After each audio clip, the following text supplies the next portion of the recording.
কোরবানির পশুর 7টি অঙ্গ খাওয়া যাবে না, এটা আল্লাহ পাক রব্বুল আলামিন হারাম করে দিয়েছেন। হালাল প্রাণী, তবে কিছু কিছু অঙ্গ এমন আছে যে অঙ্গগুলো খাওয়া আল্লাহ পাক রব্বুল আলামিন নিষেধ করে দিয়েছেন। তবে এটার ভিতরে কিছু অঙ্গ আছে যেগুলো খেলে আপনার ক্ষতি হতে পারে। বর্তমান চিকিৎসা বিজ্ঞানও দেখেছে এই অঙ্গগুলো খেলে মানুষের ক্ষতি হওয়ার সম্ভাবনা থাকে। এজন্য অবশ্যই আমরা এই 7টি অঙ্গ কোরবানির পশুর খাবো না। নাম্বার 1, 1 নাম্বার হচ্ছে প্রবাহিত রক্ত।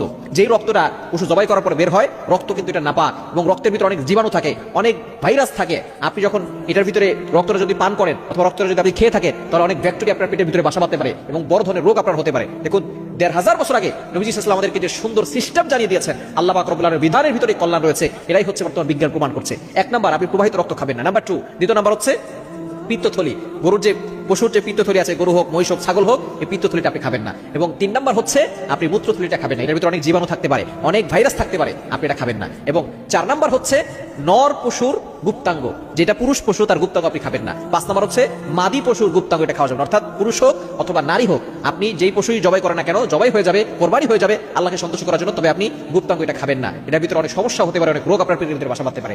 এবং 6 নাম্বার হচ্ছে অন্ডকোষ খাওয়া যাবে না। এবং 7 নাম্বার হচ্ছে জমাট বাঁধা যে মাংস গ্রন্থি আছে, এটা আপনি খাবেন না। এই 7টি অঙ্গ থেকে দূরে সরে আসবেন এবং হালাল প্রাণীর ওই 7টি অঙ্গ খাবেন না। আপনি যেটা কল্যাণকর সেটাই খাবেন, দেখবেন আপনি সুস্থ থাকতে পারেন।